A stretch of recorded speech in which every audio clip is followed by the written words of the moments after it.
9 de abril se presentaron las últimas noticias que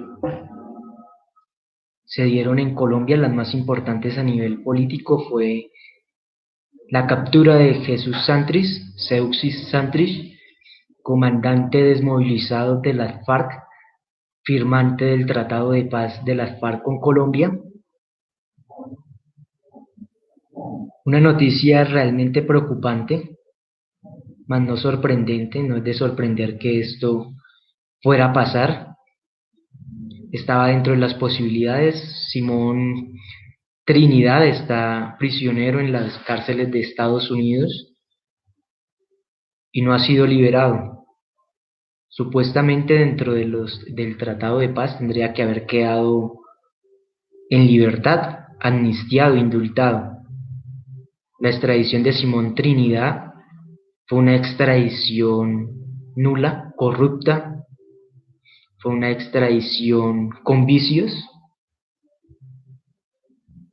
Esta extradición se realizó por unos motivos, por unas causas que el juez de Estados Unidos envió a Colombia para hacer efectiva la orden de captura, pero una vez en Estados Unidos, Simón Trinidad fue condenado por otros delitos distintos a los que estaban en la orden de captura.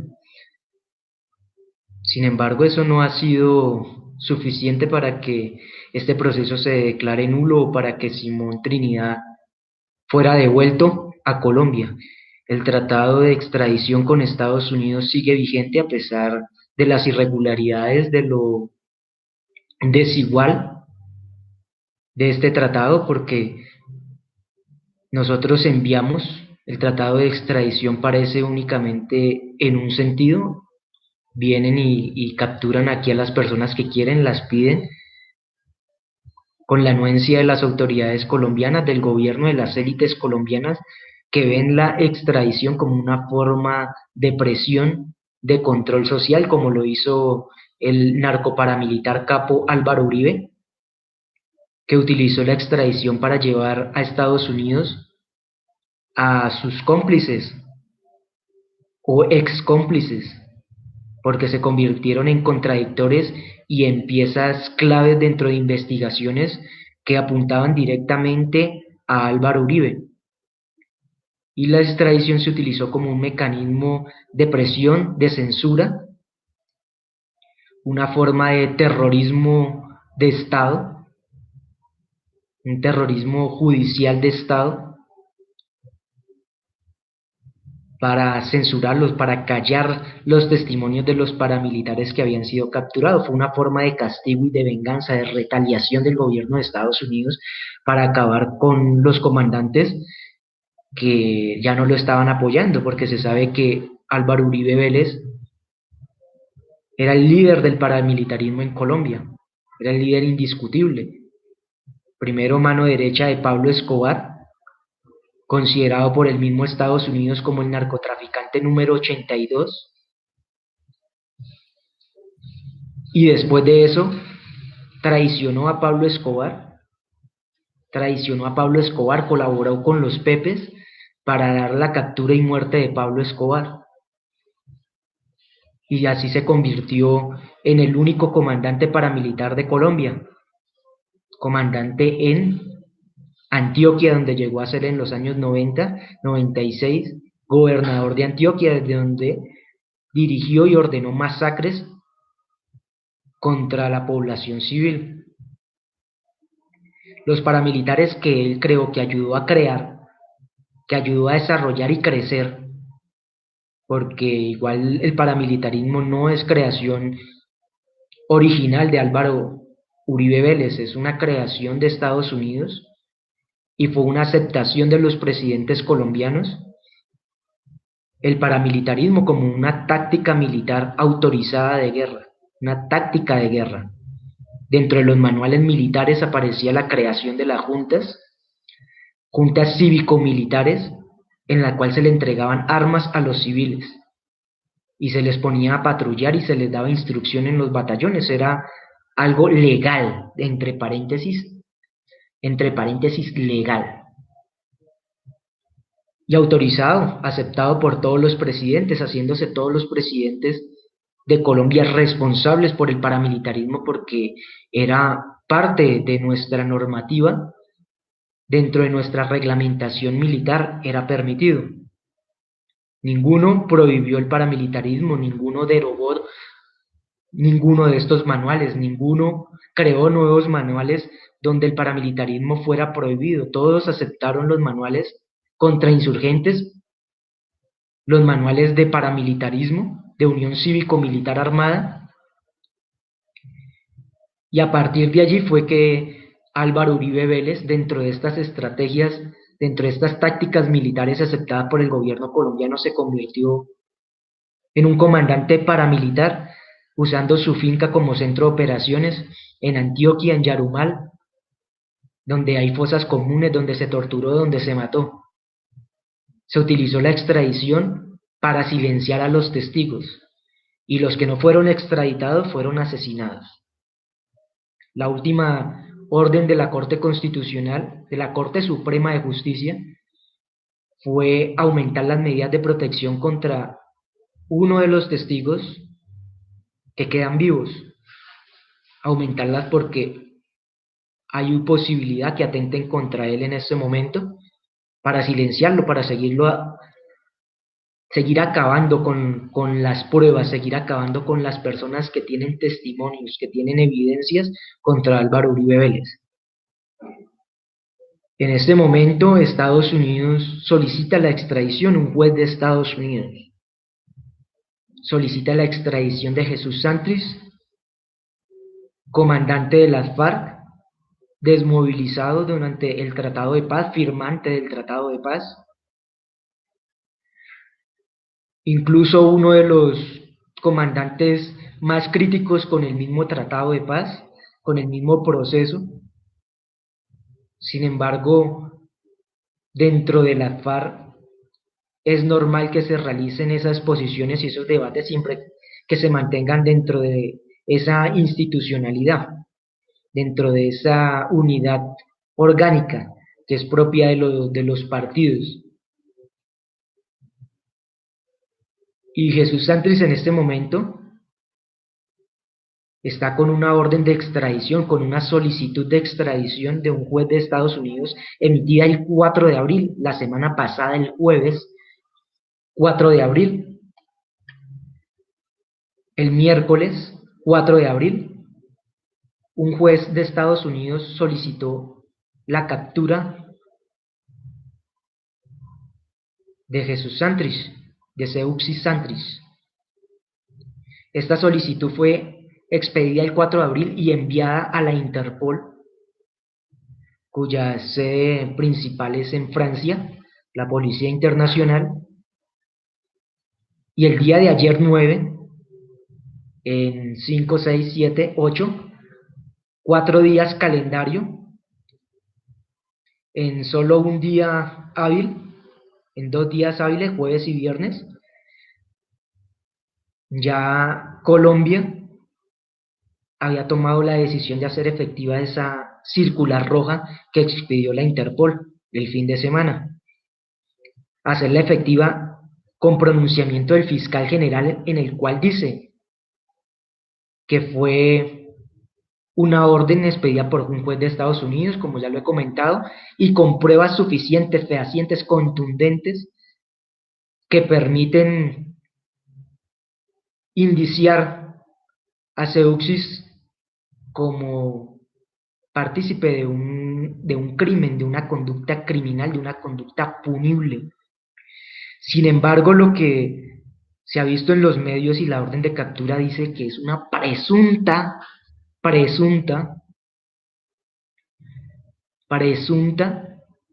tentativa, una conducta que en Colombia no es punible, que no existe dentro de nuestro derecho penal. Existe la tentativa y existe el delito.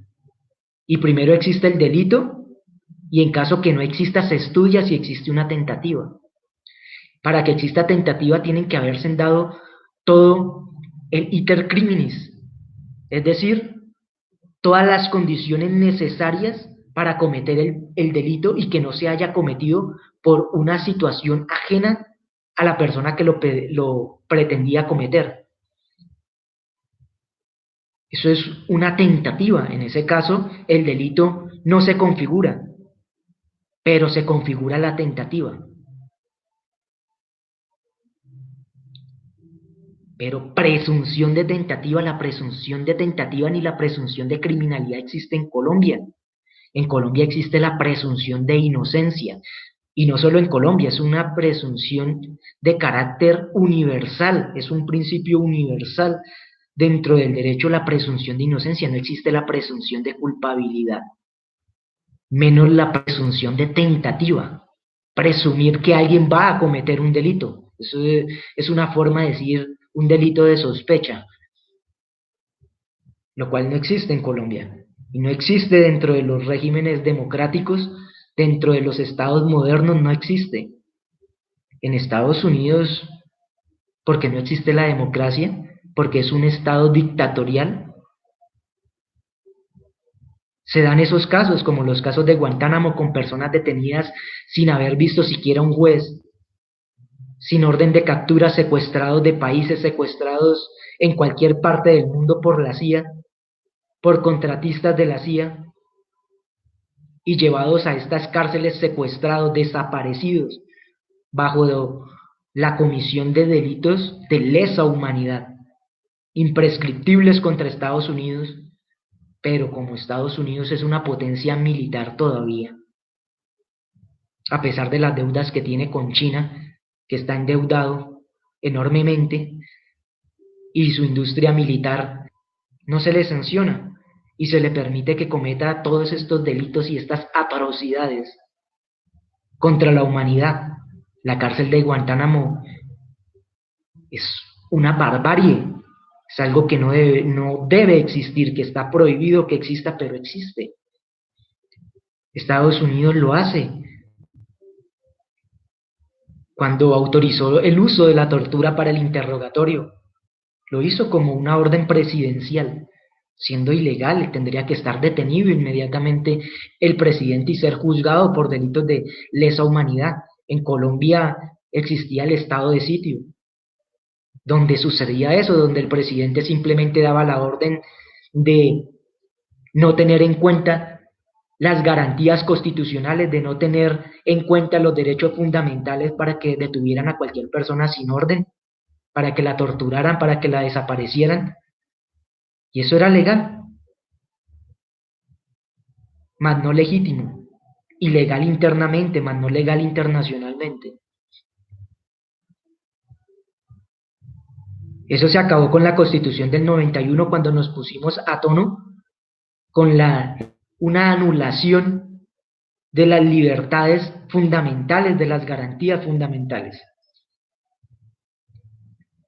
Se acabó con todo ese tipo de órdenes. En Estados Unidos sigue existiendo ese tipo de estados de excepción, de estados de sitio, donde el presidente tiene poderes omnímodos para suplantar la ley, la constitución y los derechos fundamentales.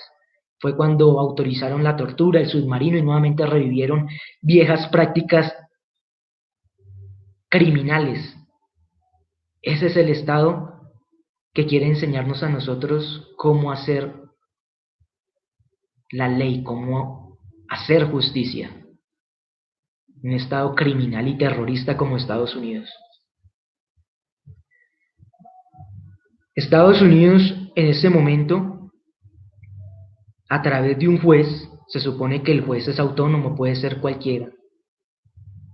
Es decir, no podemos hablar de todo Estados Unidos, estamos hablando de una derecha en Estados Unidos, el Partido Republicano es el que representa en Estados Unidos la derecha, el Partido Demócrata a partir de estas últimas décadas es el que ha tomado las posiciones más liberales e incluso tiene sectores de izquierda, porque existe el bipartidismo en Estados Unidos, que poco a poco también se va desmoronando, debilitando.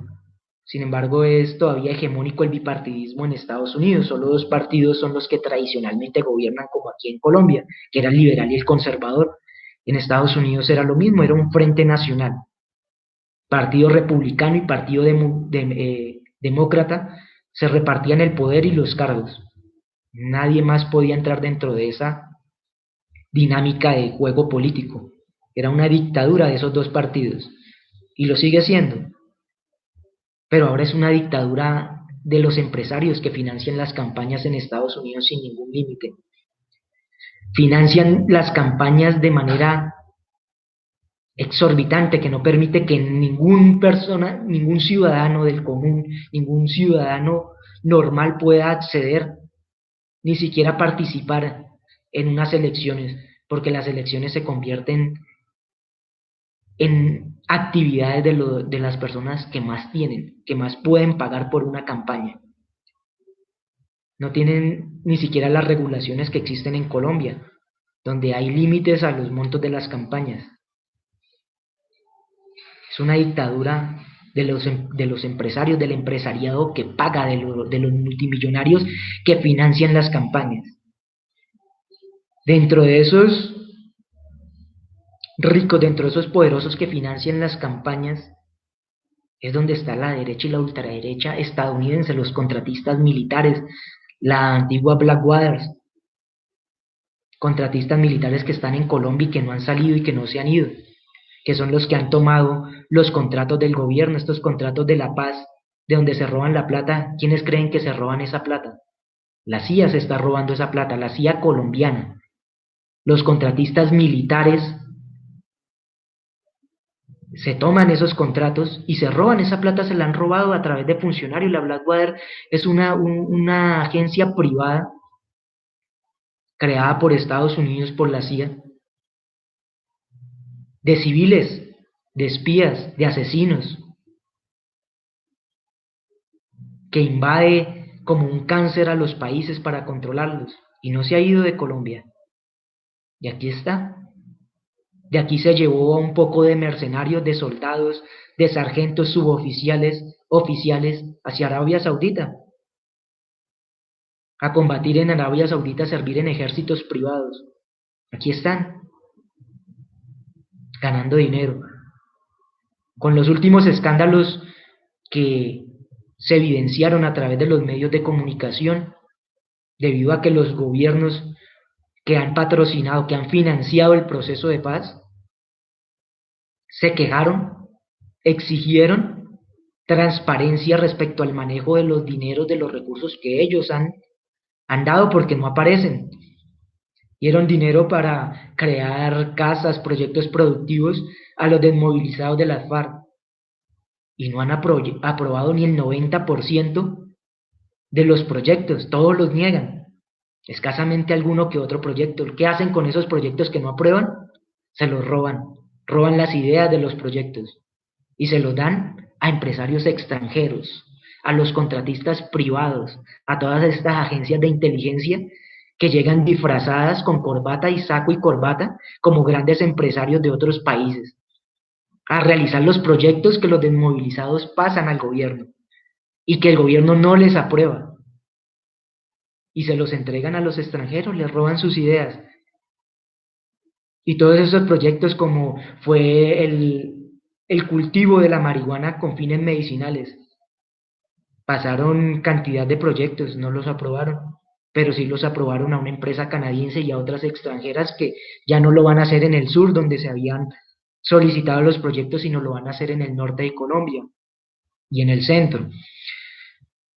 Entonces, eso es lo que está sucediendo con estos dineros.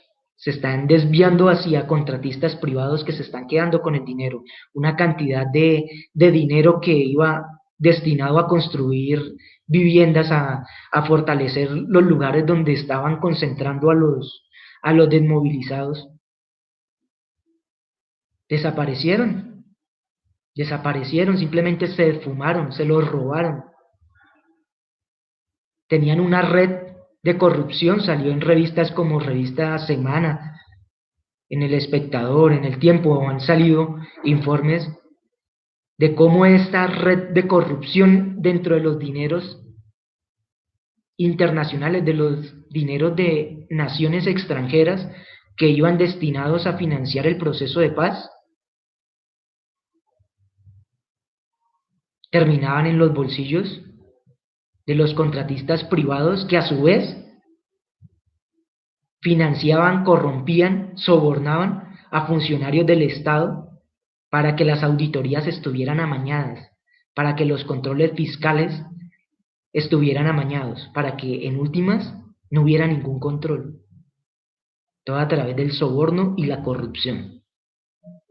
Todo eso a los bolsillos, a manos de contratistas privados, colombianos, extranjeros, con nexos militares de contratistas privados, que obviamente se ganan esas licitaciones con la excusa que el proceso de paz es un asunto de seguridad nacional y por eso no le van a entregar los contratos a cualquiera, sino que tienen que dárselos a organizaciones de inteligencia, pero no necesariamente de inteligencia pública del Estado, sino contratistas de inteligencia, los cuales asumen esos contratos como civiles de saco y corbata, supuestamente para generar unas condiciones de contrainteligencia a todo lo que hagan los desmovilizados, cuando en realidad están robando, cuando en realidad se están beneficiando de ese proceso, están corrompiendo nuestras instituciones, están corrompiendo nuestro Estado. Dentro de eso es que vemos que ahora una orden de captura contra uno de los desmovilizados de la FARC, Seusis Santris, bastante conocido porque usa gafas oscuras, porque tiene limitaciones visuales, una enfermedad degenerativa, visual degenerativa, porque tiene que utilizar micrófonos, tiene que utilizar audífonos, un sistema sónico de ubicación para tratar de ver algo, una enfermedad degenerativa visual, y contra él se expide la orden de captura. Una persona que tiene escoltas de la Unidad de Protección Nacional, de la Policía de Paz, una persona que es vigilada constantemente, que sabe que tiene los teléfonos intervenidos porque se los entrega la misma UPN para comunicación, que todos sus movimientos están controlados, ahora aparece implicado en un negocio de narcotráfico desde el 2017 hasta este mes de abril del 2018, con pruebas contundentes según la Fiscalía Corrupta de Colombia, no toda la Fiscalía, pero sí la que en este momento tiene la dirección. La Fiscalía de Montealegre fue una fiscalía ecuánime, fue una progresista, porque cuando estudiaba Derecho Montealegre cuando yo estaba estudiando Derecho Montealegre era magistrado de la Corte Constitucional, es un constitucionalista, una persona sobre la que uno estudia sus sentencias, una persona que conoce derechos fundamentales, que conoce el derecho al derecho y al revés. Pero este tipo que está como fiscal general, ¿qué es? ¿Qué reconocimiento tiene? ¿Ser amigo de Vargas Lleras? ¿Ser un corrupto? ¿Un traficador de influencias? Porque eso es lo que es cuando una persona no se declara impedido para asumir un cargo, haciendo campaña a un candidato que luego lo nombra. Eso es inmoral. Así no hayan pruebas, el solo hecho de la imagen que da sobre una institución al hacer campaña política, cuando los funcionarios públicos tienen prohibido hacer campañas, en Colombia por lo menos, existe como una conducta disciplinable para los servidores públicos. Y lo hace, entonces, ¿qué es eso? Es corrupción, es inmoralidad pública. Y sí, bueno, la Fiscalía también tiene infiltración paramilitar, la ha tenido. De por sí todos los procesos penales que yo he puesto ante la Fiscalía salen en mi contra. Nunca me he ganado un proceso penal. a pesar de que es evidente las violaciones de los derechos, es evidente las conductas, nunca las he ganado, porque son entes que están diseñados para eso, son entes controlados para que no se haga justicia, para tener una justicia controlada, una justicia de bolsillo. Así hayan jueces o fiscales que quieren hacer su trabajo, lo hacen bajo la condición que están siendo vigilados y controlados y que todas sus decisiones, si van en contra del status quo, se echan por debajo. Lo que se ganan son batallas donde la moralidad, donde la población, donde el pueblo se mueve y donde hay una gran cantidad de intereses que permiten presionar para que se tome una decisión a favor del pueblo o a favor de una causa. Pero en general la justicia es amañada, comprada, es la justicia de ricos, como lo dicen, y lo sigue siendo, y eso no ha cambiado. No digo todos mis procesos, hasta las tutelas que pongo las pierdo. Entonces, eso es la justicia. Procesos penales que duran más de 10 años y terminan siendo archivados en un escritorio. Procesos disciplinarios contra esas personas que dejan morir esos expedientes en un escritorio, otros 10 años. No acabará la vida de una sola persona si quisiera seguir un solo proceso, no le acabaría la vida, porque tendría que seguir otro proceso contra el otro que no inició el proceso. Y el juez que absuelve disciplinariamente o el funcionario, si es administrativamente, puede ser el Consejo Superior de la Judicatura o puede ser la Procuraduría, en el caso de la investigación disciplinaria contra los servidores públicos, lo investiga y lo absuelve después de 10 años o 5 años, que son lo que me he demorado en procesos que he seguido, para que al final lo absuelvan, y si se demanda otros 5 años, no me alcanzaría la vida ni siquiera para un solo proceso terminarlo y concluirlo. Esa es la justicia, a no ser que defienda yo una causa, bueno, grande, con miles de personas y haya presión, como ha sucedido en los casos de Gustavo Petro. La movilización popular fue fundamental para que la Procuraduría cambiara esos procesos, pero todo proceso que vaya en contra del status quo no va a tener éxito si no tiene el apoyo popular. ¿Qué pasa con Seuxis Santrich? Llega justamente en elecciones, llega en el momento en que se destapan estas ollas podridas, como dicen en las revistas y en la prensa, de tráfico de influencias, de sobornos, de cohechos, de concusiones, de peculados, de delitos contra la administración pública. Además, cuando la justicia ecuatoriana está en este momento solicitando que se capture al vicepresidente Vladimiro Naranjo no es contra Naranjo, Vladimiro Naranjo es el constitucionalista, contra Naranjo, que es el vicepresidente, que fue el policía que estuvo asesorando al gobierno, al narcogobierno mexicano en seguridad.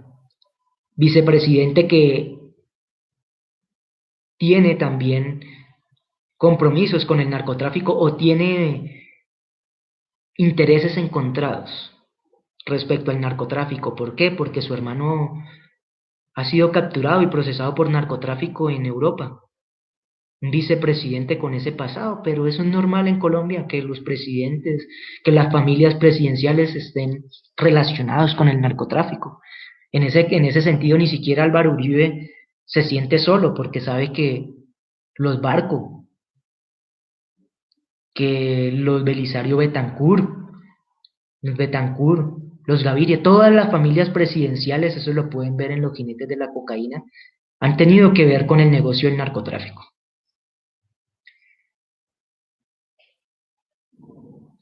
Y en este momento es que llega esa captura. ¿Por qué Estados Unidos no se va a esperar o no se esperó hasta después de elecciones? ¿Por qué no se espera hasta que gane Duque? Si Estados Unidos sabe que va a ganar Duque, que Duque va a hacer trizas el proceso de paz, que Duque va a traicionar a los desmovilizados, ¿por qué no espera que gane Duque? Faltando un mes para las elecciones. Sí, ya Duque dijo, no, ya no voy a hacer trizas. Se retractó y entonces utilizó eufemismos y para no ganarse la desaprobación popular porque se dio cuenta que estaba siendo rechazado por una gran cantidad de electorado, de potencial electorado, debido a sus posiciones en contra de la paz, entonces moderó su discurso, pero en esencia no lo cambió, está haciendo lo mismo. ¿Por qué? Porque dijo que va a acabar las cortes. Va a acabar las cortes y después dijo, no, no las voy a acabar, lo que pasa es que las voy a reestructurar, voy a formar una sola corte, pero si usted tiene tres y forma uno, ¿qué hizo? Acabó dos, entonces está acabando las cortes. Tiene cuatro, acaba tres, queda y deja una, está acabando las cortes. Entonces, lo que va a hacer es acabar la corte, hacer un golpe de estado judicial para controlar la justicia.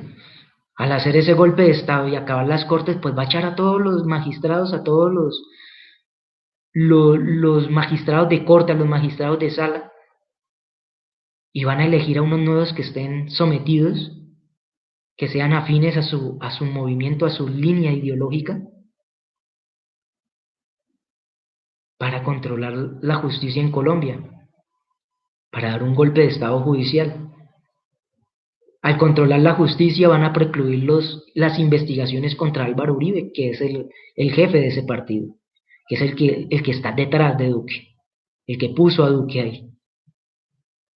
Van a precluir las investigaciones contra Álvaro Uribe y obviamente van a iniciar las extradiciones en masa contra todos los desmovilizados que aparezcan de la FARC y muchos más que incluso estén apoyando en este momento al partido legal de la FARC. Seguramente serán procesados por sospecha, por presunción, como están en este momento llevándose a capturado a Santris por presunción. Ese es el estado que planea Duque. Porque Estados Unidos no se esperó si sabe que Duque es títere de Uribe? En últimas, títere de la derecha de Estados Unidos, títere del republicanismo de Estados Unidos, títere de los contratistas de la derecha de Estados Unidos. ¿Por qué no espera? Porque seguramente Estados Unidos tiene información precisa, análisis precisos, que Duque no va a ganar, que Duque está perdiendo esta contienda electoral. Y lo que está haciendo en este momento, aparte de los dos factores que indica los escándalos de corrupción en el proceso de paz y las órdenes de captura, las órdenes de comparecencia, porque todavía, si no me equivoco, no son de captura, son de comparecencia de los implicados en los asesinatos en sucumbíos en Ecuador, entre los que se encuentra también implicado Juan Manuel Santos y Uribe. Uribe como presidente y Juan Manuel Santos como ministro de Defensa. Uribe en ese momento no fue vinculado al proceso ni tampoco Juan Manuel Santos debido a los fueros que tenían. Uno como presidente, el otro como ministro de Defensa. Actualmente Juan Manuel Santos sigue siendo, pues es aforado, sigue en ese momento es presidente. Su vinculación seguirá al margen porque seguirá siendo un aforado, pero está por acabar su mandato. Y al avanzar ese proceso es riesgoso también y amenazante. Esos son los dos factores. Y el tercero, que estaba indicando el más importante, el que Duque está perdiendo las elecciones y está perdiendo la contienda electoral. Duque está perdiendo las elecciones, eso lo sabe Estados Unidos, y por eso no se esperó un mes a que se dieran los resultados de las elecciones, sino envió esa orden, una orden que es impopular, una orden que es ilegal, inconstitucional, una orden que dentro del mismo Estados Unidos puede generarle problemas al mismo juez, que puede generar desconfianza, que puede generar el aumento de los resentimientos y de las excusas de Europa para apartar a Estados Unidos de sus decisiones, porque Estados Unidos en este momento está controlando a Europa a través de la OTAN, y Europa se había estado alineando a favor de Estados Unidos, pero dentro de misma Europa se han querido apartar de Estados Unidos porque no están de acuerdo con la guerra que está Estados Unidos planteando en Europa, porque socava la economía de esos mismos países como Francia y Alemania. Y esto no es otra cosa o un elemento más que serviría a Europa para seguir apartándose de los lineamientos de Estados Unidos cuando está utilizando a la Interpol para perseguir, para hacer injerencia en los asuntos de otros países como Colombia, porque es una injerencia, es una manipulación de la Interpol al solicitar una orden de captura, una circular roja por delitos políticos. Y ni siquiera podríamos decir que ahí dentro de la orden diga que es un delito político, pero sí un delito inexistente, una conducta atípica, porque la presunción de tentativa no existe, la presunción de delito no existe, existen los indicios, dos indicios graves para iniciar la investigación de un delito, dos presunciones graves, que son graves y lo suficientemente graves para desvirtuar la presunción de inocencia, que es la única presunción válida. Indicios. Y el indicio es para investigar la comisión del delito, de la conducta punible, no una presunción de tentativa. Es ridículo, absurdo, una manipulación de la Interpol, una manipulación de los organismos internacionales de policía.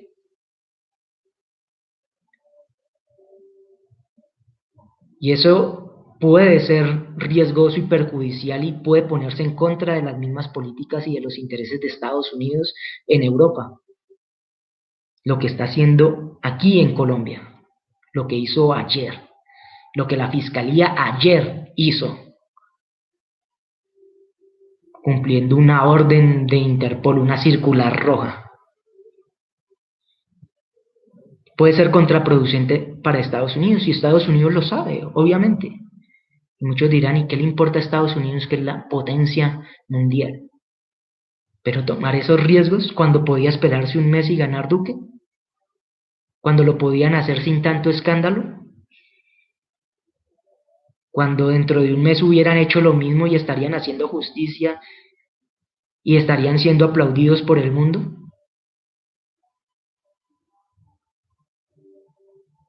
Porque tendrían a un presidente títere en el gobierno que empezaría a extraditar y a firmar autorizaciones, que tendría una corte y una nueva corte y un nuevo sistema de justicia y una reforma de justicia que pondría a una corte títere de ese gobierno para extraditar a cuanto colombiano quisiera, con la excusa que quisiera y con las pruebas que quisiera, hechas aquí mismo en Colombia, fabricadas aquí mismo en Colombia.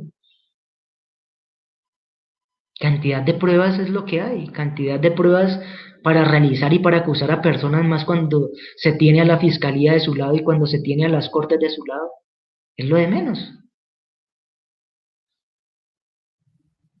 Tantos desmovilizados antes del tratado, es decir, que son verdaderos enemigos de ese mismo partido, no estarían dispuestos a seguir diciendo y hablando de narcotráfico y masacres y violaciones.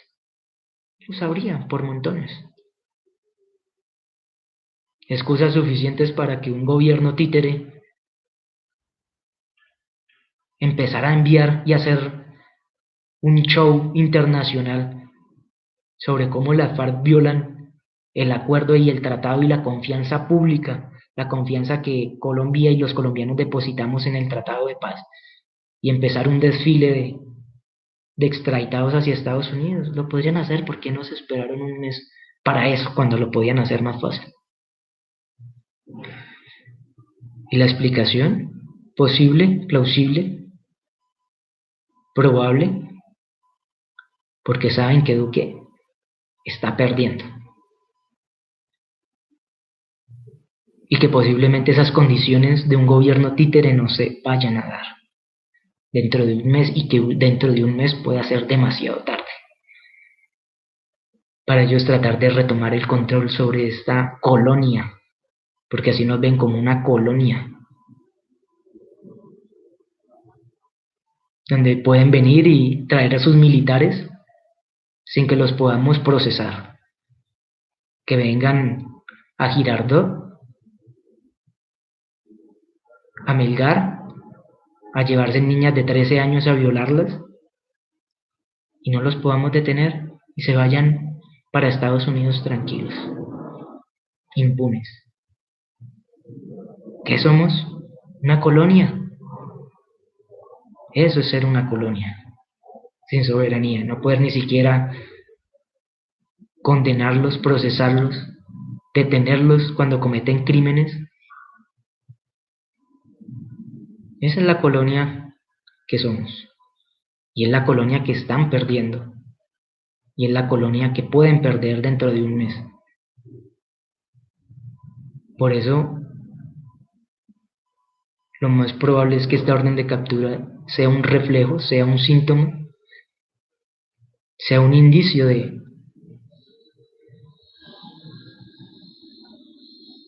eso, de esa información que tienen sobre las estadísticas que manejan, sobre la realidad que Duque está perdiendo. Vamos a esperar cómo se desarrollan. Todavía Jesús Santrich puede invocar un habeas corpus debido a que es una conducta atípica, es una detención ilegal. Puede alegar el habeas corpus, es posible que después aparezca que no es atípico, y aparezcan otras pruebas, y que no es una presunción, y que no es un indicio, y aparezcan otra cantidad y empiecen. Pero terminó el fuero presidencial, y después de salir de fuero presidencial pasó a ser un aforado, un fuero de congresista, y quería ser congresista vitalicio como hizo Pinochet, para lo mismo, para tener el fuero, porque eso fue lo que hizo Pinochet, salió de dictador y pasó a ser congresista vitalicio en Chile para tener el fuero y nunca ser procesado. Y Álvaro Uribe estaba pidiendo lo mismo. Son indicios. Al pedir lo mismo que pide un dictador y al seguir el mismo procedimiento, es un indicio de culpabilidad. Es un indicio de los crímenes que ha cometido. Y pidió lo mismo, ser un congresista vitalicio para tener el fuero. Pues no se aprobó, congresista vitalicio. No se aprobó eso, y el fuero pues está en veremos, porque hace poco lo demandaron, hubo una demanda por no asistir a las sesiones del Congreso. Podría perder su curul. Pero la idea de Uribe era hacerse reelegir como de Gerlain, vitaliciamente. Ya no le aprobaban ser vitalicio, pero sí tenía que hacer campaña y comprar su candidatura a su curul cada 4 años. Cada 4 años comprando curul para mantener el fuero. Y es posible que pierda el fuero. Vamos a esperar que determina la justicia, porque lo que hizo, si es objetivamente, es suficiente para perder la curul, por no asistir, que fue cuando hizo protesta y se salía de las sesiones, que porque no iba a votar por lo del proceso de paz, pero él como congresista no tenía por qué ir, se tenía que votar y hacer porque para eso fue elegido y eso se comprometió a votar en las elecciones, sí o no, no, no estoy de acuerdo, no. Pero se fue y al irse estaba cobrando un sueldo por no trabajar, por no estar ahí. Si no le gustaba ser congresista y si no le gustaban los temas que se batían en el Congreso, entonces, ¿qué hace como congresista? Distinto que haya dicho, me están violando el derecho de participación, me están violando el derecho de libertad de expresión o de control político, de irresponsabilidad parlamentaria, no me dejan hablar o me acusan o me acosan sistemáticamente para que no hable. Listo, uno le diría, es legítima una oposición de conciencia. Es legítimo porque se le están violando sus derechos como congresista para no participar. Pero en este caso no se le estaba violando ningún derecho, tenía toda la opción de decir no, hacer su debate no. En democracia, debatir, discutir, con su oratoria convencer, y no lo hizo. Simplemente se fue, dejó de trabajar, abandonó su cargo, porque apostó más al show mediático, a la campaña sucia de analítica, de Cambridge Analytica, a las campañas sucias de Rendón, que a la democracia, que al hacer un debate serio, responsable en el Congreso. Se fue, salió, no trabajó, cobrando sueldo 30 millones de pesos y le pagan 30 millones de pesos a quién, con 30 millones de pesos al mes se pagan más de 30 trabajadores, más de 30 personas viven con menos de un salario mínimo, y está ganando 1 millón de pesos, que es más de un salario mínimo, 1 millón de pesos para 30 personas. Y él en un mes se gana 30 millones, ¿no? Dejó de trabajar porque sí, recobrando sueldo. Por eso podría perder la curul y podría perder el fuero, lo cual haría más ágil, más expedito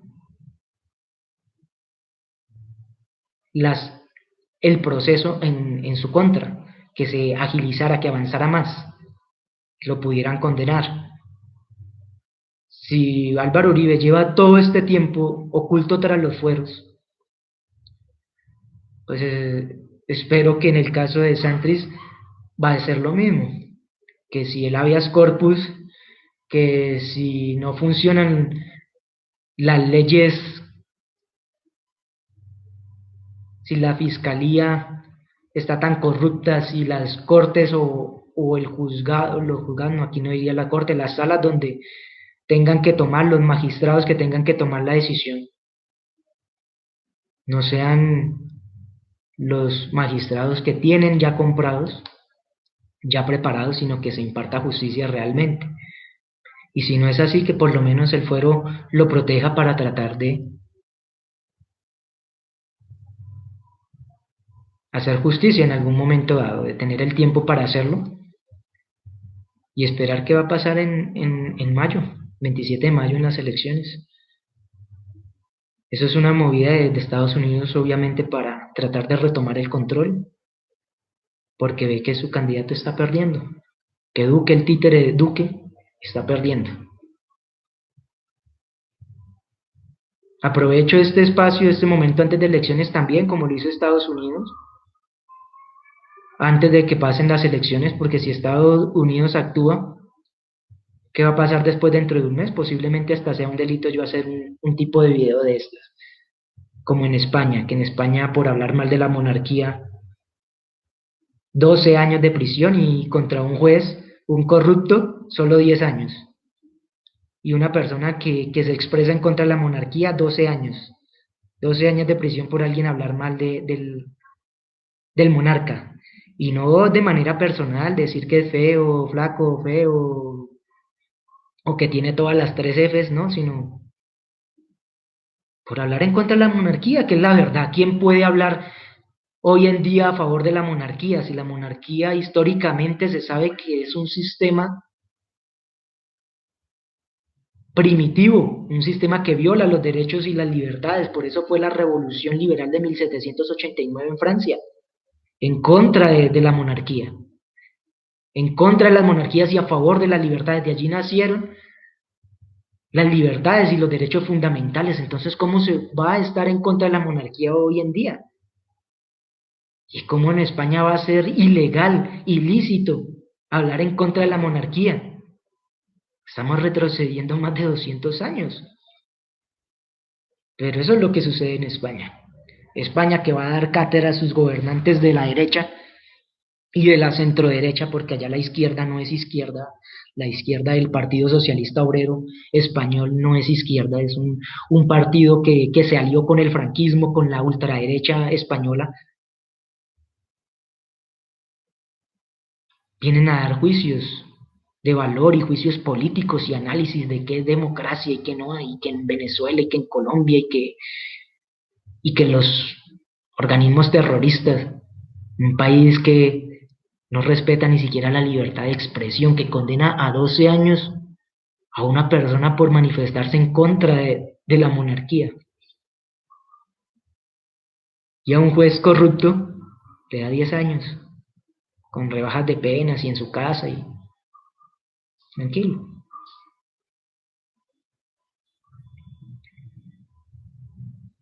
Vamos a esperar a ver en cómo se desarrolla en estos días. Aprovecho, como dije, este momento para hacer lo que va a pasar después. Va a ser prohibido usted. De pronto, como dijo Parodi, no, no me gusta que no se le vea muy bien la cara que está contra luz. Entonces eso es un delito y es un indicio de terrorismo y de culpabilidad. Se acaban, cualquier estética es prohibida, cualquier estética sombría. Eso lo dijo Parodi. Claro, yo de pronto me solidarizo con Parodi porque con Gina Parodi por apoyar las causas de LGTBI, a pesar de que ella pertenece al sector de la derecha, pero dentro hay sectores, hay temas en los que se generan unidad, y donde se genera unidad hay que aprovechar esa unidad porque se demuestra que se puede convivir con ideas distintas. Pero respecto a lo que hizo, de prohibir las capuchas, de prohibir las máscaras, es un fascismo, eso es nazismo, de generar la presunción y otra presunción de culpabilidad y de sospecha contra una persona que no se le veía el rostro. Llegaban incluso hasta llegaban a agredirme, incluso una vez hasta me agredieron en una institución, en un centro comercial, no en una institución, en una clínica creo que fue, porque no me quité un chaleco de moto, un chaleco reflectivo, porque ese chaleco reflectivo a la cámara le daba demasiada luz a mi cara, a mi rostro. Entonces entré con un chaleco de moto y no que tenía que quitarme el chaleco. Y a la fuerza quitarme el chaleco y arrancarme el chaleco porque eso era un indicio de sospecha de que no quería que se me viera la cara en la cámara. Como si fuera realmente un grado de sofisticación que se va a comprar un chaleco especial para, primero que la policía molesta por no llevar chaleco. Luego molesta porque no puede llevar uno cualquier tipo de chaleco, que tiene que ser exclusivamente el que tiene las letras de 10 centímetros, el que tiene que medir tanto, que tiene que estar y hasta le miden a uno en los retenes. Y después llega y uno por fin consigue uno el chaleco cumpliendo todas las normas y tampoco tienen que arrebatárselo y quitarlo porque ahora uno creó toda esa sofisticación para que no se le viera la cara en una cámara. Además que, bueno, en esa época ya ahorita se ha normatizado, se ha regulado un poco más esa situación, pero en ese momento se creía que se podía grabar a cualquier persona, violar y tener la imagen de uno donde quisieran y que era obligatorio de uno mostrar su cara y estar o sea, tendría que hasta las mujeres quitarse en el maquillaje para poder entrar porque no, porque era prohibido. A ese grado de fascismo se llegó, bueno, se aclaró que ahorita ya se toman sus precauciones por demandas y por problemas que han habido. Las empresas se toman sus precauciones que antes de entrar uno firma una autorización del tratamiento de la imagen de uno, de los bases de datos, y uno firma y autoriza que aquí adentro hay cámaras de vigilancia y su imagen podrá quedar registrada y grabada en nuestra base de datos y podrá ser usada para yo no sé qué, entonces ya uno tiene que firmar cada vez que uno entra a un almacén, a una empresa, le hacen firmar uno eso, si uno ya es cliente y ya ha firmado, pues ahí tiene ya ellos tienen esa autorización, se curan en salud, pero antes quedan con el derecho también de hacerlo. ¿Y qué problema nomás por tener un chaleco? ¿Y eso quién lo promovió? Pues paró y cuando era ministra de Educación al tratar a los estudiantes de terroristas porque tenían una capucha. La criminalización de la capucha, de la máscara. Ahora también pues de pronto hasta criminalicen la utilización del contraluz. Ahora ya no, que el sol no le puede dar a sus espaldas, sino que tiene que estar mirándolo a usted de frente. Y esos absurdos se pueden llegar. Pronto no es ni para risas, porque en España uno ve que sucede. Que sucede cosas que parecen absurdas y suceden, como manifestar en contra de la monarquía, o sea, se van a acabar las clases de sociales en los colegios, a los estudiantes ya no se les podrá enseñar historia, ¿qué se les va a enseñar a decir que la monarquía es buena? ¿A reescribir la historia? Absurdo, pero sucede. Una hora de transmisión, vamos a esperar qué sucede realmente, son las 12:25:04 menos 5 UTC, del 10 de abril, martes 10 de abril de 2018. Vamos a esperar cómo se devuelven estas situaciones. Hasta una próxima transmisión, que tengan un buen día.